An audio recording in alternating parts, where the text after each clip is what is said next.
Much. I'm Paige. I'm an alcoholic. So welcome everyone. Where we're going to be diving in is on page 49.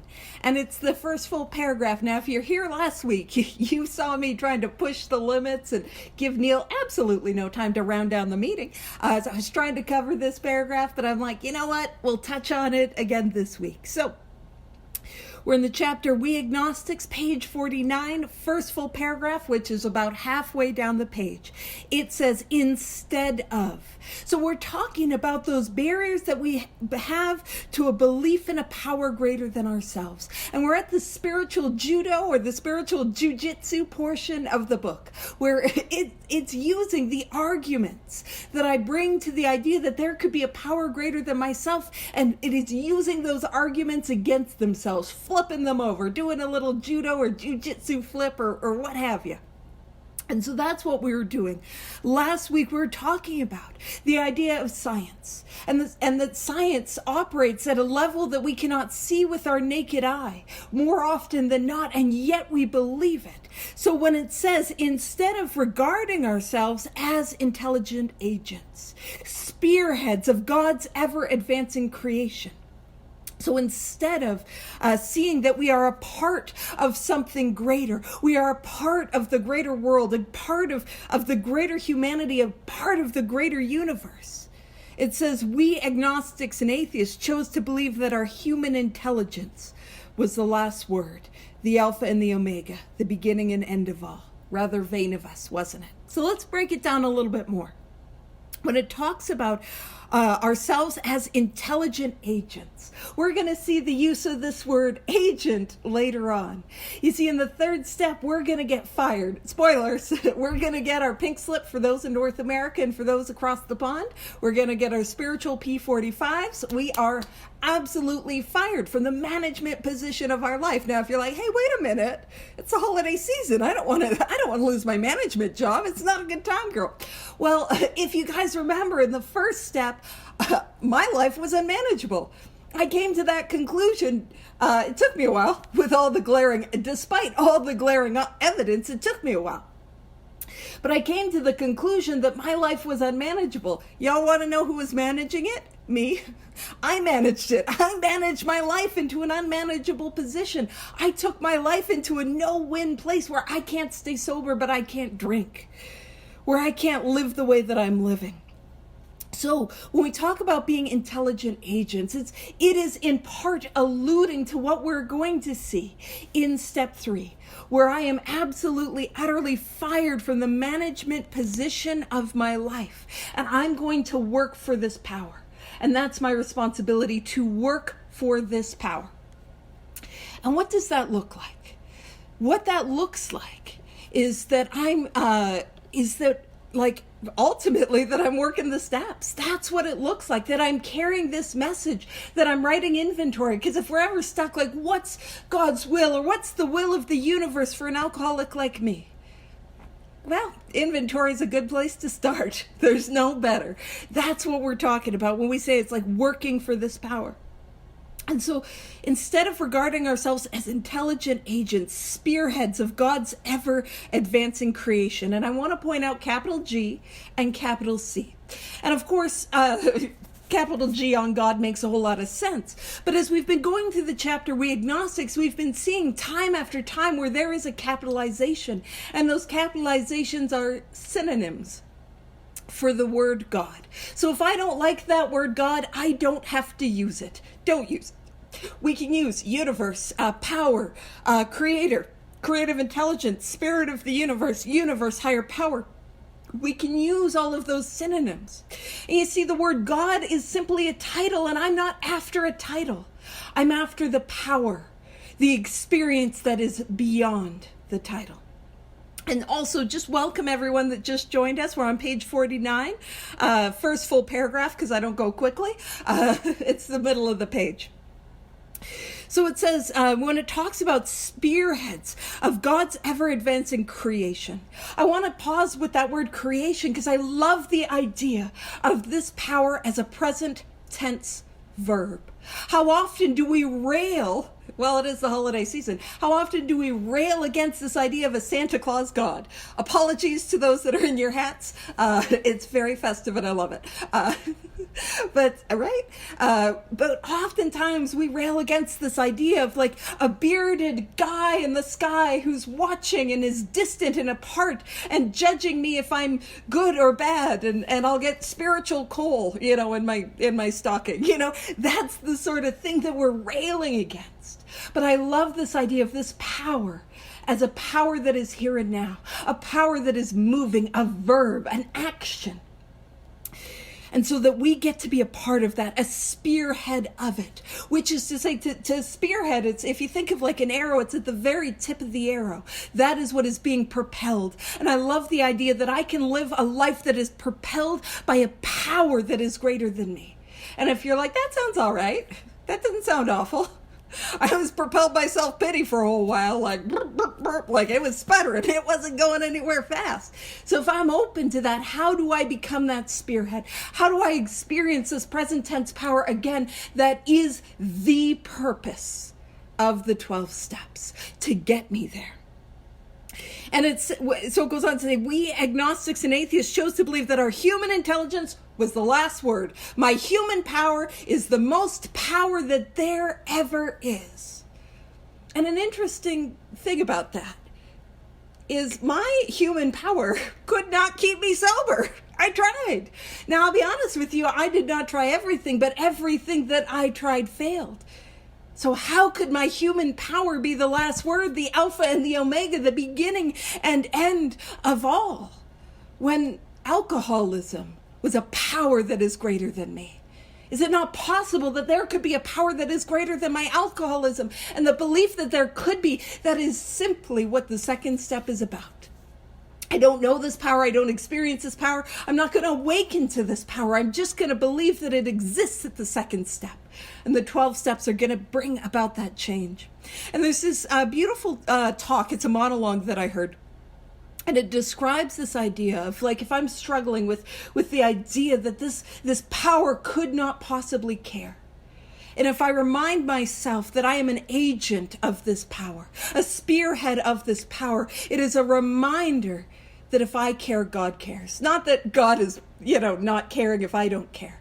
But a lot of times I create this idea of a power that is greater than myself. This conception, which is a starting place. And whatever conception that I have, it's more than enough to begin. No matter how insignificant or how punitive or however it feels, it is enough to begin. All that is asked of me in the second step is to begin. But oftentimes, the early conception of a power greater than myself tells me more about me than it does about that power, which is rude. Don't be pulling my covers like that. That idea of like a punishing God. Is that often relates to me not feeling like I have any power and me in judgment of the whole world. And this idea of a distant, uncaring God. Have I had that conception and been so wrapped up in self and I couldn't love others the way that I wanted to? So often that conception tells me more about me than it does about God. Now, we're not judging any conception, but we get to have an experience of something that is deeper. And I love the idea that I can be an agent for God. I get to be an expression of God's love, higher power, creator, spirit of the universe and the world.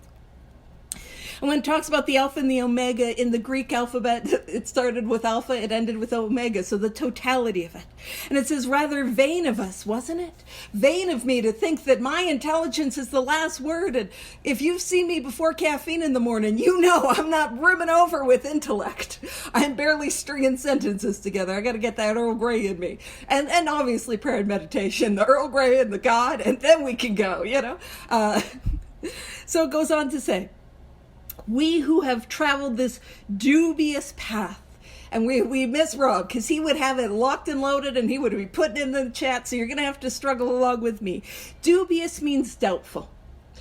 We who have traveled this doubtful path of thinking my intelligence was the last word, my intellect was the final say, beg of you. And I love the language that is being used, begging. It's not, hey, you know what might be a good idea? We are begging you. And it says, to lay aside prejudice. So what does that look like? To lay aside prejudice. I know I'm stopping at commas. I'm not even stopping at periods. What does it look like to lay aside prejudice? My prejudice is my old ideas about an experience I've not yet had. And so often I'll come to the rooms Alcoholics Anonymous and I got prejudice. That there's no God that could help me, that this power couldn't work in my life. I know a fifth step couldn't help. Inventory is not going to help. I know I couldn't possibly make that amends. I know how that's going to go. That is an example of my prejudice. Can I not lay that aside? It goes on to say, even now, oh gosh, this is going to be a big heavy one today. Even against organized religion? What? You want me to do what? And don't worry. We can lay it aside for now. When we talk about laying aside some of our old ideas or laying aside some of us come with religious trauma. And I'm not discounting that. And I don't think the book is discounting that either. It is asking us to lay it aside for now. And when do we pick it back up again? In step 4. In step 4, that is going to give me the process with which to move through some of these things. But for the right now, I just got to lay them aside just long enough to be like, you know what? Maybe a spiritual awakening's possible. That's it. And then I keep it moving. This whole thing is about momentum. It's about action. And one of the worst things I can do is I can get stuck and I get complacent. Complacency kills people like me. It goes on to say, we have learned that whatever the human frailties of various faiths may be, those faiths have given purpose and direction to millions. And that human frailties, the human frailty is the humanity, is like our defects of character. And maybe we don't have that against organized religion. Maybe we do. Maybe we have it against AA. We see those people that are happy and we're like, ugh, they're so full of themselves, and they're so all about themselves. And it just annoys us. And it goes on when it says those faiths have given purpose and direction to millions. And I just want to pause and I want to ask, what's my experience? Is my experience that I was living life with no purpose and I was living life without no direction? It was like I was in a boat with one oar, and I'm spinning around in a cycle. In fact, very literally, I'm spinning around the cycle of alcoholism. I have to stay sober, but I can't stay sober. I need to stay sober, but I can't stay sober. I want to stay sober, but I can't stay sober. And I'm spinning around. So I got no purpose in my life, and I've got no direction in my life. And can I lay aside some of these old ideas just long enough to believe that maybe there could be a direction and a purpose for me? I don't got to know what it is. I don't got to figure it out. It goes on to say, people of faith have a logical idea of what life is all about. It is my experience that I was showing up to life with no logical idea of what it was all about. And I can tell you my experience is that no, your experience might be different than mine. But my lived experience is that every time I was doing everything I could to end it. Intentionally or unintentionally. And if I'm trying to exit as quickly as humanly possible, that is an indication that I don't have a good idea of what life is all about, and I'm not able to show up to life. It goes on to say, actually, we used to have no reasonable conception whatever. I didn't have an idea of life. And it goes on, we used to amuse ourselves by cynically dissecting spiritual beliefs and practices. Did I do that? Did I see people who were happy? Did I see people who were happy and sober and like, ugh, can't believe it, they believe in God. Oh, there's that, we can judge me. There's that page again, talking about inventory. Oh, will she let it rest? Yeah. Go work with others. Make sure you have a daily meditation practice. Blah, blah, blah. Just, just going on and on and on. And it's like, but we might have observed that they're happy and I'm not. And it goes, actually, if I would just read, we'd get there. It says, when we might have observed that many spiritually minded persons of all races, colors, and creeds were demonstrating, not believing in, but demonstrating. There is people from all walks of life, all cultures throughout humanity's existence that demonstrate a degree of stability, happiness, and usefulness which we should have sought ourselves. See, I don't know about you, but I was showing up with no happiness, no usefulness, and I'll tell you, I wasn't stable for nothing. And I mean, emotionally, absolutely not, but also you get me about like 6 drinks in, we start getting the wobble going. I'm not stable that ways either. Right? So I had no stability. And so they are demonstrating, and I love that word demonstrating, because that's what we're looking for when we come to Alcoholics Anonymous. We all struggle with this idea of a power greater than ourselves. It talks about that earlier in this chapter. But what opens each and every one of us up to the belief that there could be a power greater than ourselves is the miraculous demonstration of those who have recovered. The people who are happy and sober at the same time. The people who have that light on in their eyes, that hope in their spirit, that peace that enters the room before they do. That ability to be comfortable in their own skin. It's like, man, it looks like they don't hate themselves. That might be nice. You know what I'm saying? And so instead of like dissecting what they're doing and judging what they're doing, now I'll tell you a little secret about judgment before I go into a holiday-minded metaphor. The thing about judgment is what I've found invariably, that judgment comes from, at least in my life and the life of those that I've helped with inventory, it comes from a pervasive feeling that at the core of who I am, it is not enough. That I am not enough. That I am broken. That I am unworthy. That pervasive sense of less than ego. And then I show up and I judge. And I look at others and I look down at others. Why? Because it gives me a boost. Just a little boost of better than ego. But then I feel worse. And I got to judge again to start feeling a little bit better. And then I feel worse. And it is that cycle that I can't get out of. So it is easier and quicker for me to judge, to be like, can you believe? They think taking a newcomer through the 12 steps is as good as a shot of whiskey? Come on. And then we're going to see later on how powerful that is. And the freedom that we can get from that. But it goes on, when we talk about this idea that it's like, that's easy, but it doesn't sustain. And what I'm after as an alcoholic is I'm after that awakening. I'm after that experience. And it's, Christmas Eve, holiday season. So I figure, why don't I make a Grinch metaphor?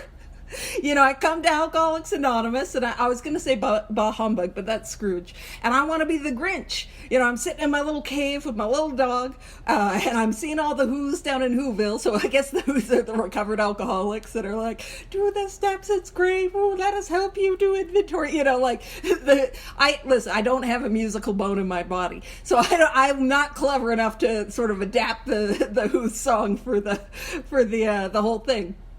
But I'm sitting up in that cave, the cave of my own misery and my own self-pity and my own self. And I can't get free of it. I'm sitting and seeing people that are in community, that are happy, that are able to be free. And I'm like, no, they're stupid and I hate it. It's a little bit too much. Tone it down, Who's. You know what I mean?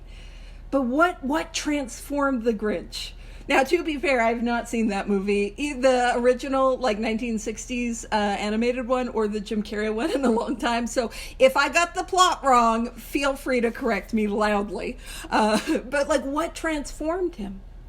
It was the experience. He was invited into that experience, and then his heart grew however many sizes that day. And that's what it is here. I might be standing at the edge of the cliff, at the edge of the cave, and I just need to believe that they have something. And if I do what they do, I will have what they have. And actually, it works really well because there is a change that you can tangibly feel within your heart when the awakening happens. You can feel it. And I don't know if it grows. I mean, you might need a cardiologist or what is it? If it's growing, I think that could be a heart problem. But it begins to grow. And we can feel that and we can experience that. So it goes on to say, when it says spiritually minded persons of all races, colors, and creeds were demonstrating a degree of happiness and usefulness which we should have sought ourselves. And it is a reminder that myself as a recovered alcoholic, my responsibility is to be a demonstration of this power, this way of life, these steps. And that's not that I can't be human and have my bah humbug moments. And it's not that I pretend to be something that I'm not. But my responsibility is to work these steps as a way of life, like my life depends on it, because it does. But to the point where that becomes a demonstration to those who need it most. So welcome those that just joined. We're at the top of page 50. It says, instead, we looked at the human defects of these people. Human defects. Defects are a part of the human condition. Everyone has them. And sometimes used their shortcomings as a basis of wholesale condemnation. Have we ever judged one person in the meeting and thought the whole meeting was garbage because of it? No, I know you guys wouldn't. Nobody, actually, I'm sure most of the people that were like, I'm judging Paige, were like, leave meeting. They've probably left by now because they're like, it's a little much. I know it is. So instead, we looked at the human defects of these people and sometimes used their shortcomings as a basis of wholesale condemnation. So we just dismiss all of it. And there's two things I want to point out, probably more than two, because I have an ADHD. The attention span of a gnat. The first I want to point out is, why would I use that as a basis of wholesale condemnation? And my experience is usually fear. I'm afraid of the work that lies before me. I'm afraid of the 5th step. I'm afraid of the 9th step. I'm afraid I'm not going to be able to be a sponsor. I'm afraid. So it is easier for me to sit in judgment than expose myself to the vulnerability and the fear that is required of me to dive into this way of life. But also, it's a sneaky little reference to something that we're going to talk about in step 6 and in step 7, which is, what's the difference between a shortcoming and a defect? Wouldn't you know it? We got an answer right here in step 2. Brian's got it. It is nothing. We looked at the human defects and sometimes use their shortcomings. Same thing. So you don't got to worry. Or if you want to worry, that's fine. But they're the same thing. And then I will point this out. It's a little rude. I don't like it when I'm called out, but I'm going to be called out. It says, we talked of intolerant while we were intolerant ourselves. Rude to call me out like that. And actually, it's another sneaky little reference to something that we're going to experience when we're in step 4 in the 4th column of resentments, when we're like, hey, you know these things that I'm resentful about? Have I done these things myself? I'm like, oh, they're so intolerant. But I'm also intolerant. And I'm missing the bigger picture, which is I can't stay sober. And somebody like me, I'm going to end my life. And it says, we miss the reality and the beauty of the forest because we were diverted by the ugliness of some of its trees. And to make it festive, we couldn't tell the holly from the mistletoe. Huh? I don't know if that works. The spruce from the pine, I don't know. I'm like, no, okay. I'm trying to make it, I'm not succeeding.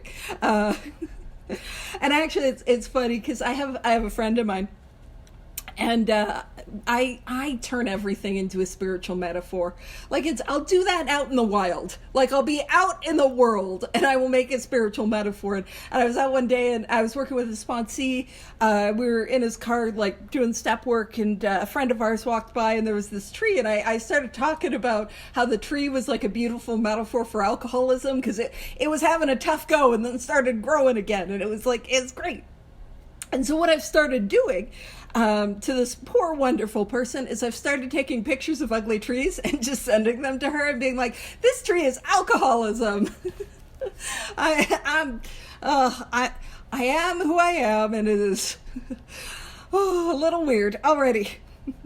So it goes on. I will focus. So it says, we miss the reality and the beauty of the forest because we're diverted by the ugliness of some of its trees. And we're not denying that there is not abuse that happens in religious organizations. We're not denying that there are things that have happened in the name of religion which was horrible. And we're not denying that people in AA aren't perfect and are flawed and aren't always good people. We're not denying that. But where I live in Canada, we got a lot of forests. And imagine, like, the forests that we have in Canada. Our forests are bigger than the island that some of you guys are on. You know, like, bigger than all of the UK. We got forests. But I'm missing the beauty of the totality of that wild, expansive wilderness. Because I'm like, that tree right there, that one sucks. And it's stupid, and I hate it. You know, that's what I'm doing. I mean, you guys are way more mature than that. I'm just saying what this little, silly little drunk does. I hate that stupid tree. Oh, I have a friend. If you're having a hard time, she'd be like, go hug a tree, because it's a grounding exercise. So it's like, to make amends for judging the tree, give it a hug. Unless it's mistletoe, then I guess you can give it a smooch. I don't know. Consent, guys. It's about consent. Focus up. I'm so sorry. The focus up is to me. You guys are great. All right. So it says, in our personal stories, so we never gave the spiritual side of life a fair hearing. We weren't open to discussing. We weren't open to exploring. We weren't open to having an experience with the wilderness.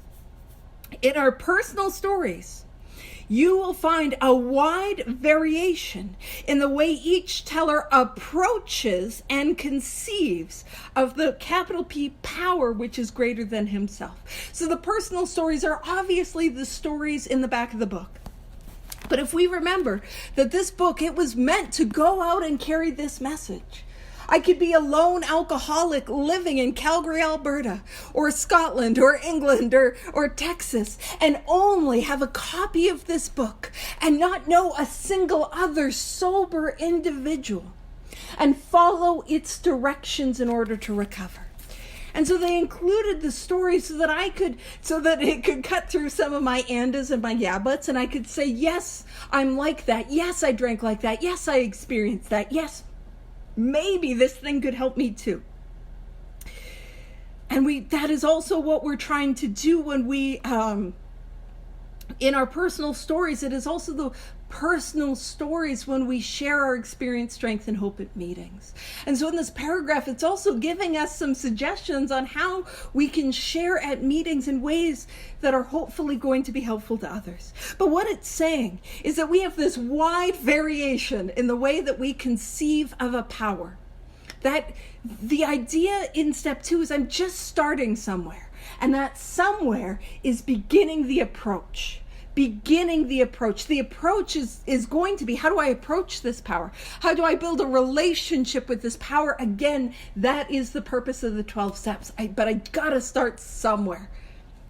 It goes on to say, whether we agree, and I forgot to say, I think capital P power, which is greater than himself.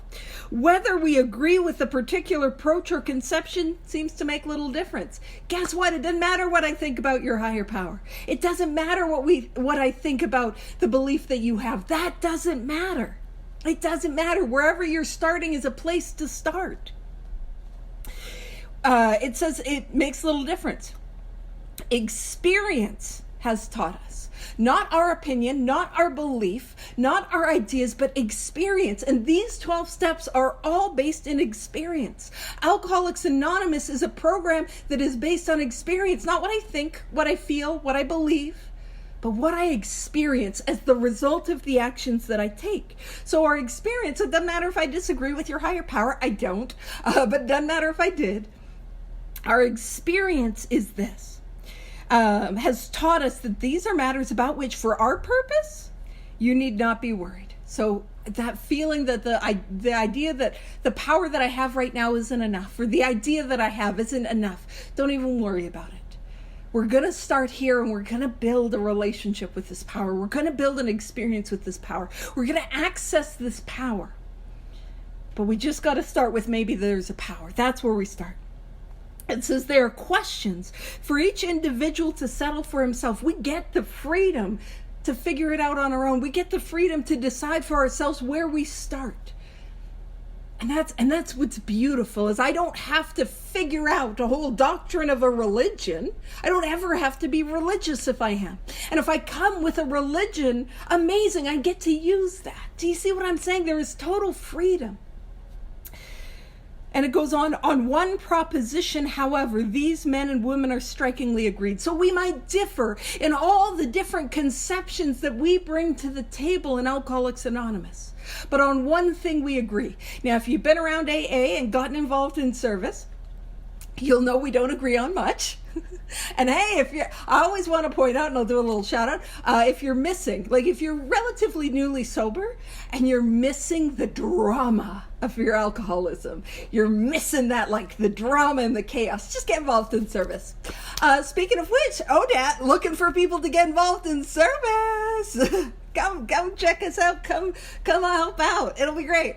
I am very certain that it's like, Paige, don't announce service in that way. I'm gonna get a strongly worded email from Carolina. Paige, could you not? But yeah, get involved in service. But so we don't agree on a lot, but on one thing, each and every one of the first 180 members, or another way to say it, every single person who has recovered as the result of these 12 steps, we can all agree on one thing. We're not going to agree on much, but this one thing we can agree on.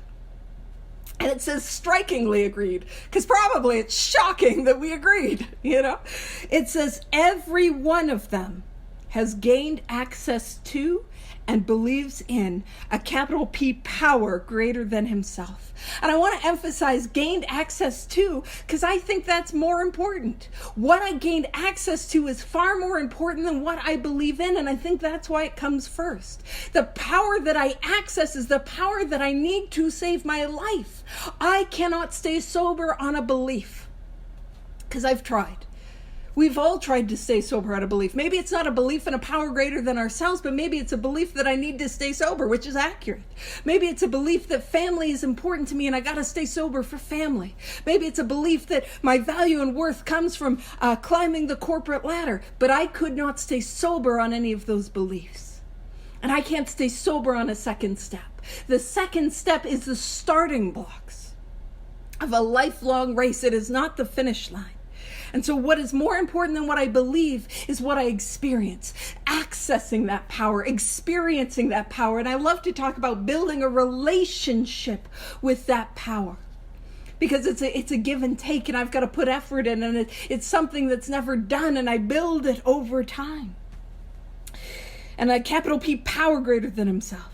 And it says this capital P power has in each case, in every alcoholic who has recovered, whether they be the first 180 or here today, each case, this power has accomplished the miraculous, the humanly impossible.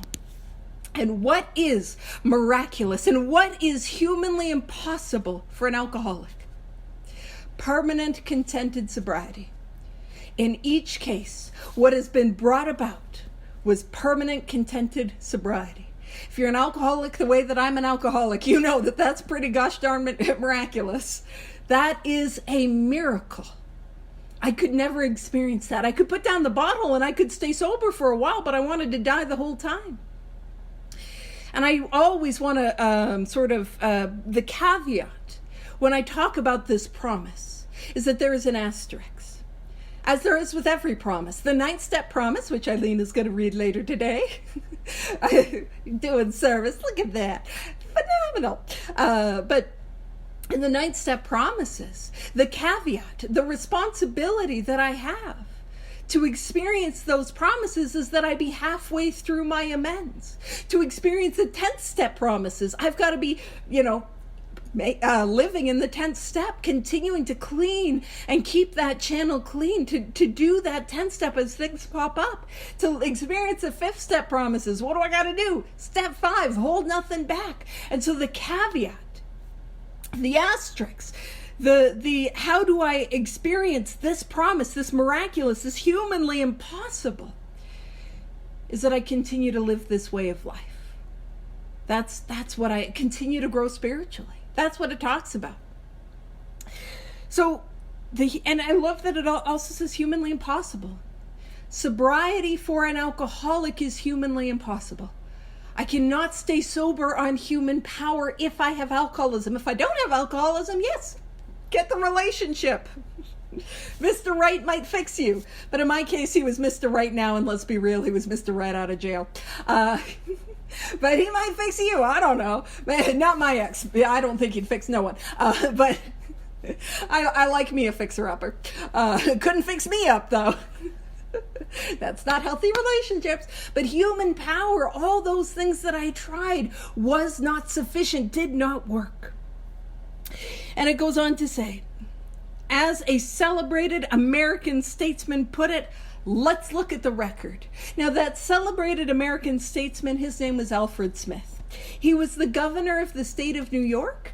And actually, I think he was the four-time governor of the state of New York. And he ran for presidency, but lost. Now, in his career, he had a campaign slogan. Now, keep in mind, Bill Wilson, he's writing the big book. He's dictating to Ruth Hawk, who's typing away. And he's across the Hudson River in an office in New Jersey. And he's looking across, and it's New York and the skyscrapers and all of that. And so this guy, Alfred Smith, he would be somebody that people knew. And they would have heard that campaign slogan. And the campaign slogan, let's look at the record. What that means is let's look at the evidence. If what I am bringing to the idea of the second step is that it is not logical, it is not scientific, well, let's bring science into it. Let's look at the evidence. I can work these 12 steps like an experiment, and I can see, and I can look at all the people who have ran the experiment before me, and I can look at their results. So let's look at the evidence. If I am somebody that is based on logic and fact, let's have a look at that evidence. And here it is. Here are thousands of men and women. And I always point out when it says and women, that was a very hopeful and inclusive statement when it was written. Because at that time it was like, it was 80 dudes and like one woman, like a single one. So it was like that hopeful, inclusive, like we hope we can have more. I want to point that out because it was intended to be inclusive. Now, when it was first published, it was hundreds, right? Here's 100 or whatever. But now as the other editions were published, here are thousands of men and women worldly indeed. To be worldly indeed is to be a part of the world. Now, I'll be honest with you. I've been overwhelmed, and I wouldn't say no to hiding out in a monastery. You know what I mean? I could use a little quiet time. But what it's saying is like, here are thousands of people who have recovered and they are part of the world. They have families, they have jobs. I mean, I don't, but other people do. They have families, they have jobs, they are productive members of society. They're not locked away in some sort of like convent. And some of us who are like, not me either, but those are like, I want a relationship. You don't got to lock yourself up in a convent. Don't you worry. You can be a part of the world.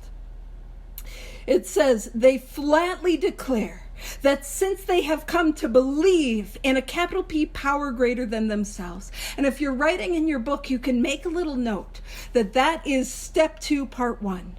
Come to believe in a power greater, capital P power greater than themselves. Step 2, part 1.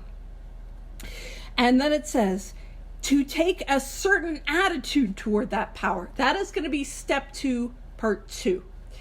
And we're going to explore where we actually take the second part of the second step together in a couple weeks, maybe next week, maybe not. We'll see how I do for time. Not great is how I typically do for time. Not great. But step 2, part 2. You see, the second step, we got 2 parts. The first is that I came to believe in a power greater than came to believe that a power greater than myself. So step 2, part 1, can I believe that there is a power that is greater than myself? That's it. Now, step 2, part 2 is that power could restore me to sanity. And whenever we talk about being insane or sanity or anything of the mind, what we are solely talking about, solely referencing, is the obsession of the mind, nothing else. So can I believe that this power can relieve me of that obsession of the mind? The thought that I have that takes me back again and again and again to the first drink, despite the fact that it is ruining my life. can I believe that? And so that's what it means when it says take a certain attitude toward that power, that this power could keep me sober. That's step 2, part 2. And then it says, and to do certain simple things. What are those certain simple things? The 12 steps. 12 steps as a way of life. So we start with the second step, and then it says we do certain simple things, and the result of the 12 steps is this. It says, there has been a revolutionary change in their way of living and thinking. And that revolutionary change in the way in which I live and the way in which I think, that is the spiritual awakening. And we know that to be true. Not just based on me saying so, but we know that to be true because that is the result of the 12 steps. A revolutionary way and the revolutionary change in the way in which I live and the way in which I think. And that has been my experience. That I've absolutely, utterly been transformed from the inside out. That I have been changed. My thought life has changed. Who I am and how I show up to life and to problems, it is different than how I got here. It goes on to say, and I'm going to give us a whole lot of notes, and then eventually I'll pop it over to Neil, probably at the end of this paragraph. Not Neil, Peppa's chair today, not Neil today, which now I feel bad because I gave him no time, and I'm really trying to give Peppa time. My apologies. So selfish. All right. In the face of collapse and despair, in the face of the total failure of their human resources. And right there is a step 1 experience. That step 1 experience is coming to the end of myself, coming to the end of my abilities, my plans, my designs. I've got no way out. I've got no plan. I've got no option. So in the face of the total failure of their human resources, so that's a step 1 experience. They found that a new power, peace, happiness, and sense of direction flowed into them. Guess what that is, y'all? Another sneaky description of a spiritual awakening. There it is. There it is. So a new power, a new peace, a new happiness, and a new sense of direction that flows in. It is a flowing in. And I'll tell you, when I got here, I definitely didn't have power, peace, happiness, and a sense of direction. A completely new one is going to come over me. And that is a description of a spiritual awakening. And don't take my word for it. You can be like, I don't believe you, and you suck. And I'm like, aggressive. I'll help you with inventory. It says, this happened soon after. You see, the spiritual awakening is the result of the 12 steps. So soon after, they wholeheartedly met a few simple requirements. Those few simple requirements are the 12 steps. That's what they are. And so that's how we know it is another sneaky description of the spiritual awakening, because the result of the 12 steps is that I experience a new power, a new peace, a new happiness, and a new sense of direction, and it flows. I didn't make it happen. I took actions I didn't like. I took actions I didn't believe in. I took actions that I did not think would help me, and a change came over me. It goes on to say, once confused and baffled by the seeming futility of existence. And what we're talking about there is the spiritual malady, what it is like to live sober and unrecovered. Was I confused and baffled by the hopelessness? What's the point of living? That was my experience. And as we go in the next couple pages, we're going to talk a lot more about the spiritual malady. And we don't focus so much on the spiritual malady in step 1. Because in step 1, what we really focus on is what makes me different as an alcoholic. The spiritual malady is not limited to alcoholics. Trust me, you go out and travel. Actually, if you got to do some last minute holiday shopping, you will find some spiritually sick people out in the stores, out in traffic. You'll find them. And they don't necessarily have alcoholism. But what we treat in Alcoholics Anonymous is the spiritual malady, and we treat it with the spiritual awakening. And how we get that is the 12 steps. And again, that what it's been saying at the very bottom of page 50, it's like, I take the course of action of the 12 steps to get the spiritual awakening. I don't have to get spiritual to work the steps. I don't have to figure out God. I don't have to have a spiritual awakening in step 2. In fact, that would be pretty close to impossible. What I do is I take the course of action and the change happens to me. So, sorry, it goes on. The seeming futility of existence, they show the underlying reasons why they were making heavy going of life. Leaving aside the drink question, they tell why living was so unsatisfactory. So alcohol aside, really looking at that spiritual malady, and the spiritual malady in my experience, it is a conscious sense of separateness from God. And I'm living in that sense of disconnect. And that is painful. And that pain drives that self-centeredness because all I can see is my pain. And it drives that selfishness because I'm acting from a place of pain. And because I'm coming from that pain, I then create more pain and it fuels that disconnect. And that's how I live my life. It says they show how the change came over them. That change is that spiritual awakening. It is a change to who I am.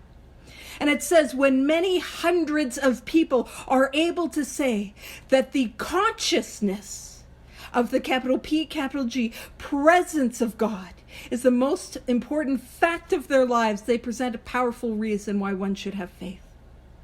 So that many hundreds is each and every person who has recovered. And they say the consciousness. Now we speak about this a lot. The word agnostic is, its etymology is Greek. Ag means without and gnosis means knowledge. But it's not that, I know, that we would never tell our sponsor when they're giving us very good suggestions that we're completely ignoring. It is that heart level spiritual knowing.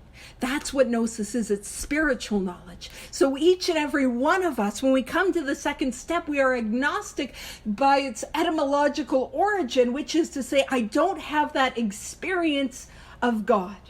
Now, the word conscious, its etymological origin is Latin. Con means with, and shus is sire, which means knowing. And so as the result of the 12 steps, I will go from that without knowing to that with knowing, that consciousness, that experience of the capital P presence of God. And that capital P presence, again, that idea that this is not an over there idea of a power. This is a living experience, a here and now presence. It is a felt sense that we get to awaken to. And it says, is today the most important fact of their lives. Not a theory, not a belief, not an idea, but a fact. How does it become a fact? It is my experience. And that is a benchmark line. We use this book as it's a book of mirrors. I always want to hold the what's in the book up to my experience. I do that in step 1. Is this me? But as I go through the steps, I can hold up my experience. Is this me? Now, if I'm at the second step, I'm going to hold that experience up to that light up to my experience, or hold this experience up to the light. And is my experience that today the consciousness of the presence of God is the most important fact of my life? Now, if I'm at step 2, the answer is going to be no. The answer is going to be like, absolutely not. No. But if I have recovered, if I'm praying on a daily basis, if I'm meditating on a daily basis, if I have my evening review rocking and rolling on a daily basis, if I'm doing 10 steps as they pop up, if I've made my amends and I'm continuing to make more as they pop up, and I'm sponsoring others, hold that up. Is that my lived experience? And I point out all those things that get me there, because if it's not my lived experience, that it just tells me that I need to lean in, that there's more work that I get to do. There's a solution, there's an answer, but that's what we're after. And when it talks about the consciousness of the presence of God is the most important fact of their lives, they present a powerful reason why one should have faith. That the fact that there are recovered alcoholics who are sober and happy at the same time, that is a reason enough, because I could never experience those things. So it's a little bit more time than I gave Neil. So I'll pop it over to you, Peppa. Thank you guys so much.